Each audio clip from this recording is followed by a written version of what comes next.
할렐루야.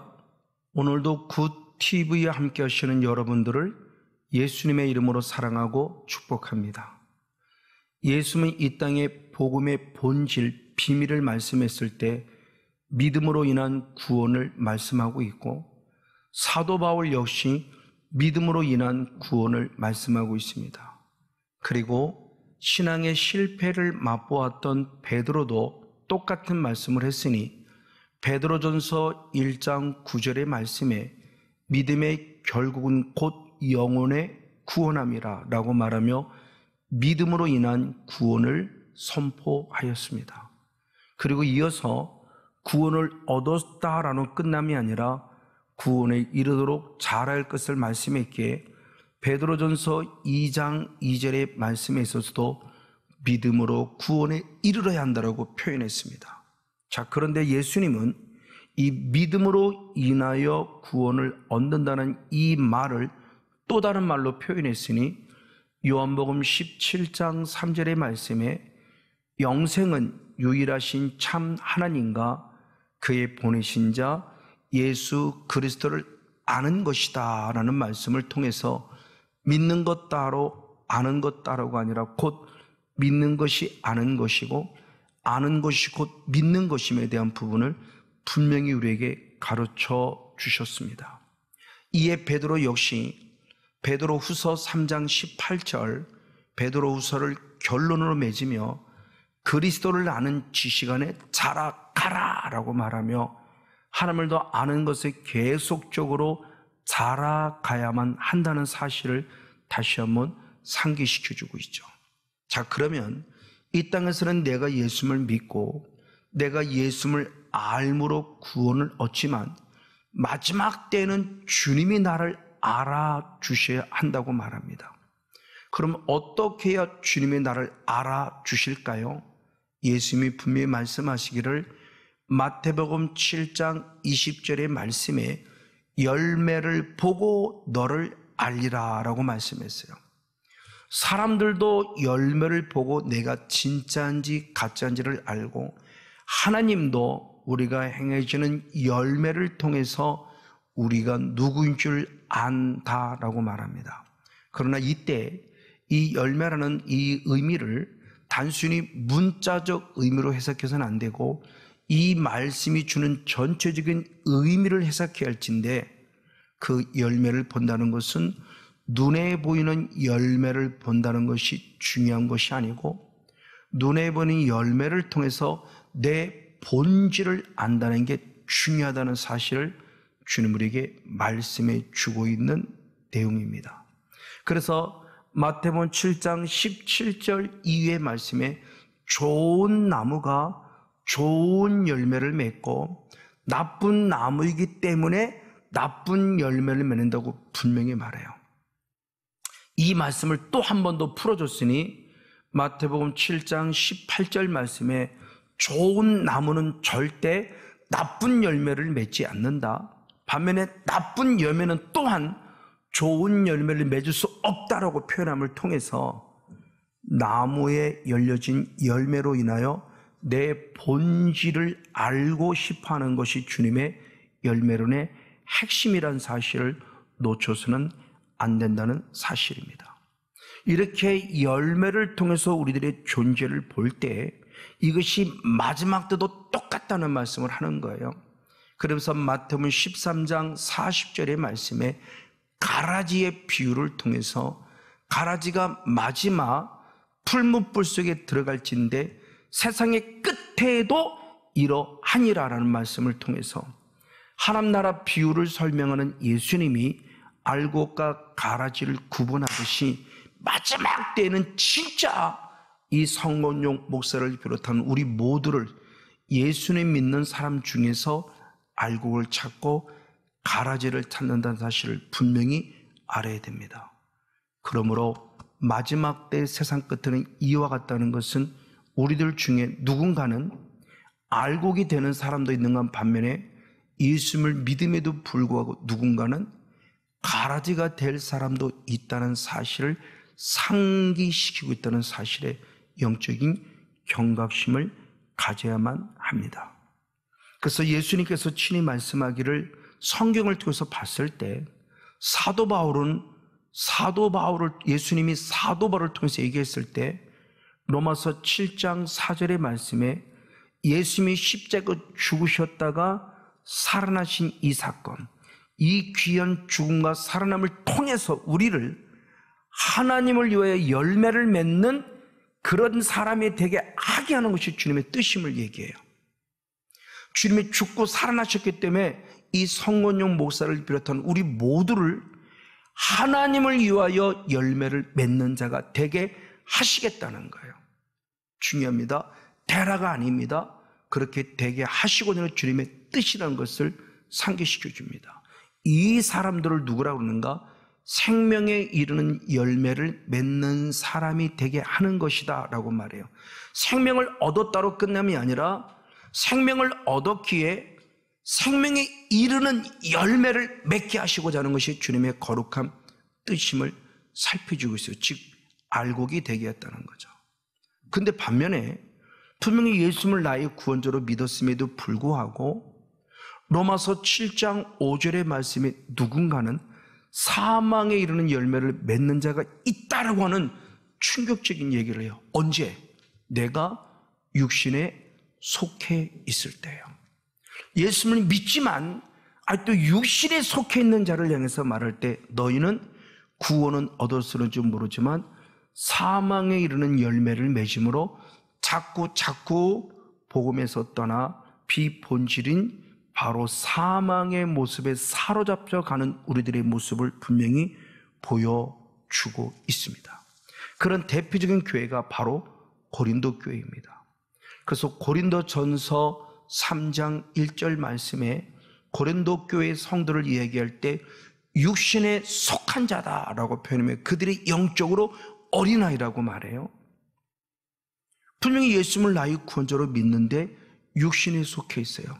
사르크스, 사르케노스, 사르키코스. 그래서 그런 사람을 향해서 누구라고 하냐? 영적으로 어린아이라고 그래요. 예수님을 나의 구원자로 믿지만 아직도 영적 어린아이 상태를 벗어나지 못했어요. 왜? 육신에 속해 있기 때문에. 분명히 예수님을 나의 구원자로 믿었는데 아직도 육신에 속해 있다는 거예요. 그걸 한 번 더 상기시켜 줍니다. 고린도전서 3장 3절의 말씀에 중요한 얘기를 했어요. 아직도 육신에 속하여 너희들이 시기와 질투에 빠져 있으니 사람을 따라감이 아니리오라고 말하는 중요한 얘기를 해요. 아직도라는 단어는 무엇일까요? 고린도전서 3장 1절과 고린도전서 3장 3절 사이에 어느 정도의 갭이 있는 거죠. 3장 1절의 말 때는 그냥 육신에 속한 자. 근데 3장 3절의 말 어느 정도 시간이 지난 상태로서 아직도라고 말했을 때 1절과 3절에는 분명히 어느 정도 시간의 차이가 있는 갭이 있어요. 그 이전에도 육신에 속했는데 지금도 여전히 육신에 속해 있다라고 표현하는 것은 우리에게 대단히 중요한 영적 의미를 주고 있어요. 내가 예수를 믿은 지 얼마나 됐는데 아직도 육신에 속해 있을까? 왜? 육신에 속해 있는 자가 분명히 사망에 이르는 열매를 맺는 자가 되게 하고 있다는 사실을 통해서 우리에게 중요한 영적 의미를 주고 있는 거죠. 이 사실을 사도 바울은 또 다른 표현으로 했습니다. 고린도후서 2장 16절 말씀에 상반절의 말씀에서는 누군가는 사망에 이르는 향기를 내는 자가 있다고 표현하고 또 누군가는 역시 고린도전서 2장 16절 하반절의 말씀에 보면 생명에 이르는 냄새, 생명에 이르는 향기를 바라는 자가 있다는 사실을 통해서 내가 예수님을 믿음에도 불구하고 계속적으로 생명을 얻었기에 생명에 이르는 냄새를 가졌고 누군가의 영향력을 입히는 자가 있는가 반면에 생명은 얻었는데 사망에 이르는 향기를 바람으로 나도 죽고 상대방도 죽이는 자가 있다고 하는 사실을 가르쳐주고 있죠. 그런 대표적인 인물이 누굽니까? 바로 바리새인들입니다. 그래서 마태복음 23장 15절의 말씀에서는 수없는 영혼들을 전도했지만 나도 지옥 가고 전도한 자들마저 배나도 지옥 자식이 되게 했다는 충격적인 얘기가 나와요. 그들이 바로 외식하는 자였고 가식하는 자였고 거짓말하는 자였다는 사실을 성경에 보여줘요. 하나님을 믿음에도 불구하고요. 왜 생명에 이르지 못하고 생명을 얻었음에도 불구하고 사망에 이르고 있을까라는 아주 중요한 영적 원리를 알려줍니다.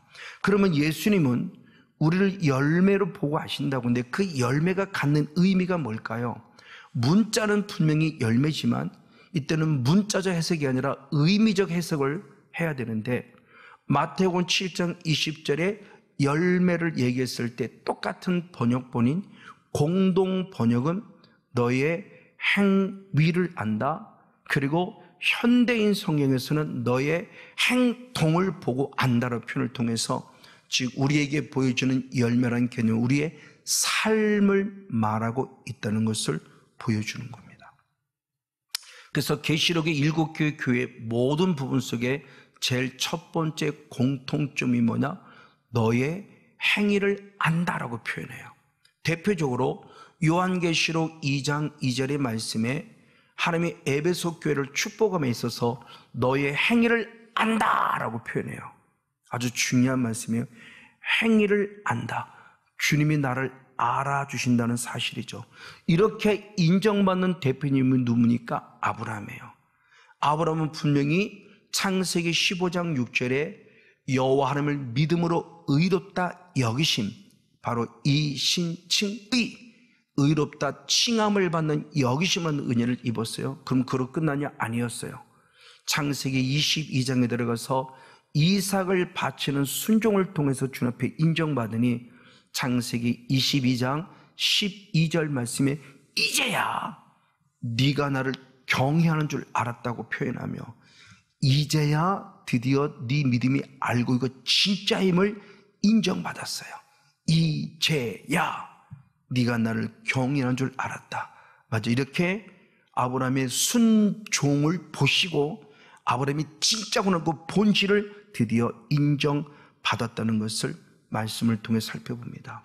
이를 통해서 열매를 본다고 하는 것은 열매 자체를 중요시 여기는 것이 아니라 그 열매를 통해서 이 성문용 목사가 좋은 나무였구나, 또는 그의 열매, 행동을 보면서 성문용 목사의 본질이 나쁜 나무였네를 보고자 한다는 거죠.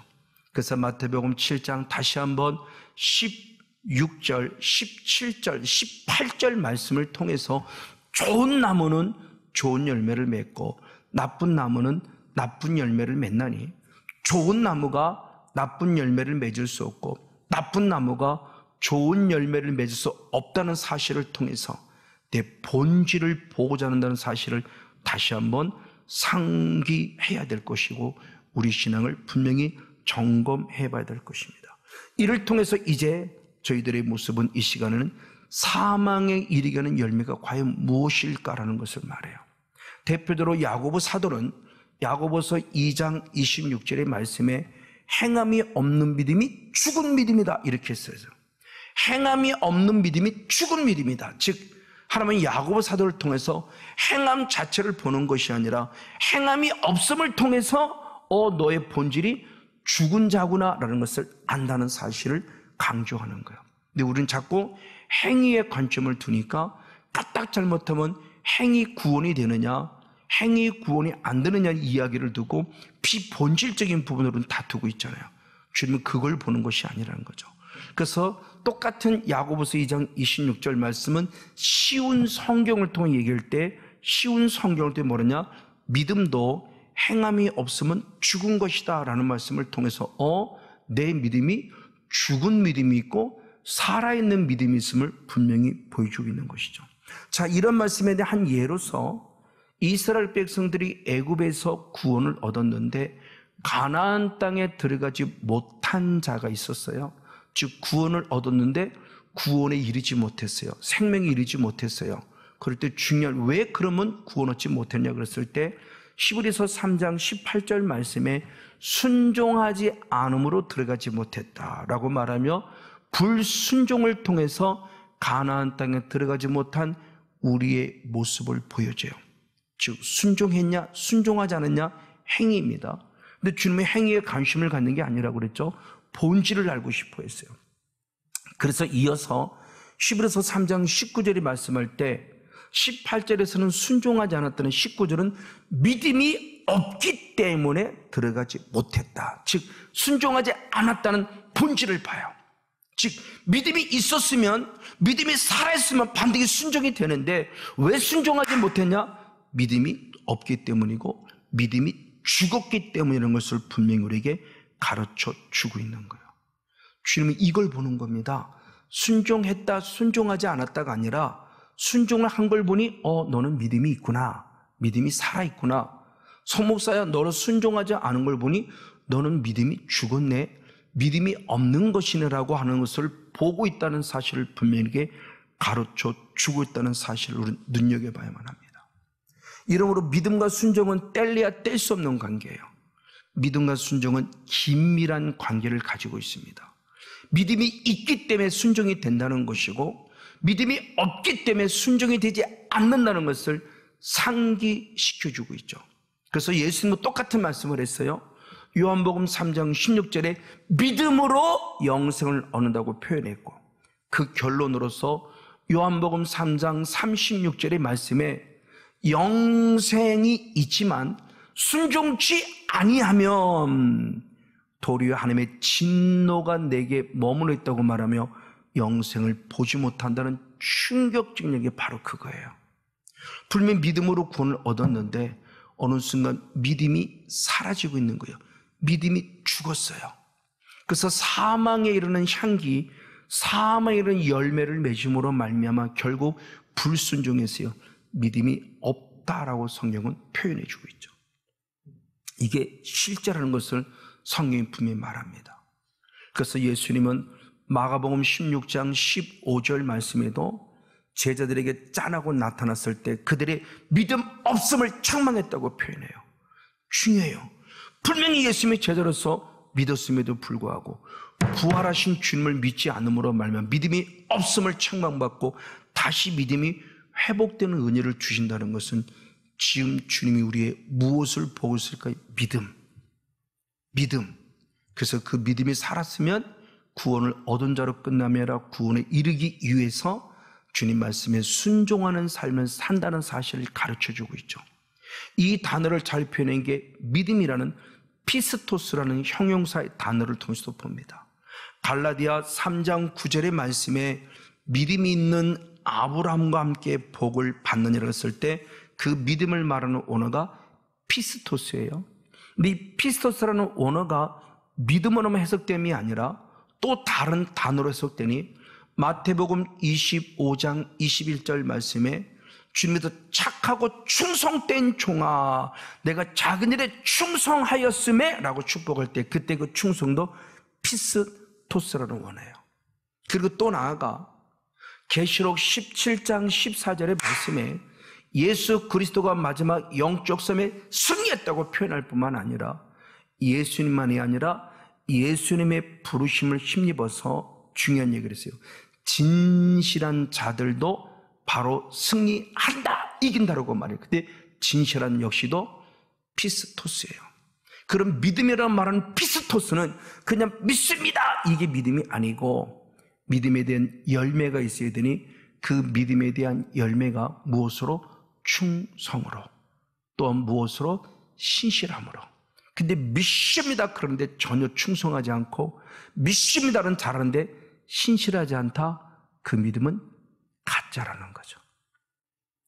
구원은 얻어 생명을 얻었지만 구원에 이르도록 잘하지 못하고 결국 사망에 이르는 열매를 맺음으로 나고 되고 있는 거예요. 그럼 사망에 이르는 열매를 맺는다고 하는 이 모습은 결국 우리에게 무엇을 보여주냐? 불못에 들어간다고 성경은 가르쳐주고 있죠. 그 불못에 들어간다는 것은 당연히 우리에게 지옥을 말하고 있는 거죠. 이게 사망에 이르는 냄새예요. 사망에 이르는 향기예요. 사망에 이르는 열매예요. 이걸 조금 더 잘 설명한 자가 야고보 사도입니다. 그래서 야고보 사도는 야고보서 2장 18절을 통해서 너는 믿음이 있는데 행함이 없음을 통해서 내 믿음을 내게 보이라. 나는 믿음이 있는데 행함을 통해서 내 믿음을 보이겠다는 아주 중요한 얘기를 합니다. 너는 행함이 없는 믿음을 내게 보이라. 나는 행함을 통해서 내 믿음을 보이겠다는 아주 중요한 얘기를 해요. 맞아요. 이를 통해서 야고보서 2장 22절의 말씀에 믿음은 행함과 함께 일하고 아멘. 그 행함은 내 믿음을 온전케 한다고 성경이 가르쳐줬다는 사실은 분명히 상기해 보아야만 할 것입니다. 그럴 때 그 믿음이 결국 무엇이냐? 나를 온전케 했다라고 표현해 주고 있어요. 무엇을 통해서? 행함을 통해서. 맞습니다. 그렇지 않다면 반대로 행함이 없다면 어떻게 되느냐? 야고보서 2장 17절과 20절의 말씀에 보면 행함이 없으면 그 자체가 본질이 죽은 것이다. 그리고 20절에서는 행함이 없단다면 그 믿음은 헛것이다, 쓸모없는 것이다, 무가치한 것이라고 말씀해 주고 있는 거예요. 이런 대표적인 교회가 누굽니까? 사대교회죠. 그래서 계시록 3장 1절에 분명히 말하기를 사대교회는 살아있다라고 말하지만 실상은 죽었다라고 표현해요. 영의 세계에서 예수님은 실상은 죽은 자야라고 말하고 표현했던 것이 대단히 큰 충격입니다. 왜? 계시록 3장 2절에 분명히 말합니다. 너희의 모습이 행위가 온전함을 찾지 못했다고 표현해요. 사대교회 성도들의 대부분 삶이 믿습니다 라고는 말하지만 그 삶의 영역에서 온전하지 못한 안타까움의 모습을 보여주고 있고 결국 이 교회가 실상은 죽었다라는 책망을 받는, 그렇죠, 사망이라는 열매를 맺음으로 말미암아 죽어가고 있는 교회를 대표적으로 보여주고 있다는 사실이죠. 또한 이런 뉴스 가운데 방금 얘기했던 바로 많은 사람들의 모습이 있습니다. 바리새인이 대표적인 존재이고요, 가룟 유다 역시도. 그래서 가룟 유다의 모습도 요한복음 6장 64절의 말씀을 통해서 보는 예수님이 이미 자기를 팔자가 누군지 알았다. 예수님의 제자예요. 그럼에도 불구하고 그는 결국 예수님을 팔아버리는 자예요. 즉 믿음이 없는 자예요. 순종함이 없는 자예요. 믿음이 죽었기 때문에. 그래서 그는 결국 가라제가 됐고 사망이라는 열매로 말미암아 그런 대단히 안타까운 죽음을 맛본 것을 우리는 너무나 잘 알고 있습니다. 그래서 사도 바울도 고린도전서 15장 34절의 말씀에 누가 부활할 것이냐 부활하지 못할 것이냐 말했을 때 너희들 중에 하나님이 알지 못하는 자가 있게 내가 늘 부끄럽게 하려고 얘기하노니 라고 말하면서 누가 하나님을 알지 못하느냐? 죄를 짓는 자가. 하나님을 알지 못한대요. 하나님을 알지 못하면 결국 구원 얻을 수가 없는 것이죠. 구원을 얻었을런지 모르지만 구원에 이르도록 잘하지 못한다는 걸 분명히 보여주고 있는 거예요. 또 한 사람을 말합니다. 마태복음 25장 12절의 말씀에 기름 부음이 준비되지 않은 자 나는 너를 알지 못한다는 말씀을 통해서 주님의 품 안에 안기지 못한다는 사실에게 상기시켜주고 있어요. 맞아. 이를 통해서 결국 뭐냐? 사도 바울은 로마서 6장 16절의 말씀에 순종을 하는데 누구에게 순종하냐는 거예요.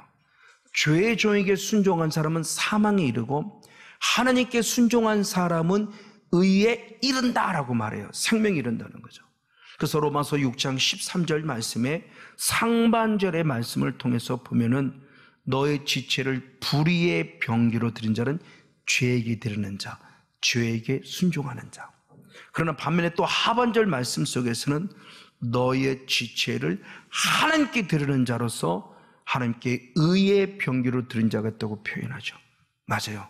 그럼 누가 나를 이렇게 대단히 안타깝지만 죄를 짓게 만들까요? 성경은 요한일서 3장 8절에 분명히 말합니다.